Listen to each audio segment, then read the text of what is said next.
Secret, I don't want to say. Pero paano kayo nagkakilala? Yun na lang. I mean, general. Dahil din po sa showbiz, actually. May kinalaman sa showbiz. May kinalaman sa showbiz.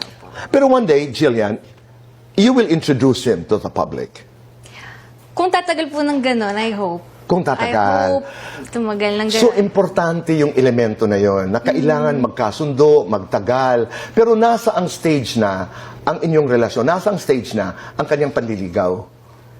Actually po kasi sa lahat ng mga parang nanligaw sa akin, I think, siya yung talagang pinapa-feel niya na super special ako, ganun po. Okay. 1 to I 10, think. ang chances niya para sagutin mo?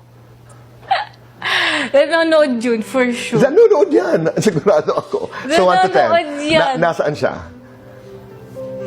10, 11, joke. Ganda yun. Ang mami, anong kanyang reaksyon ng mama? Kasi also po, he's very nice to my mom. Importante yun. Yes. Ayan, lagi siya nakalike kay mama. And then, Follow kay mama. ano siya?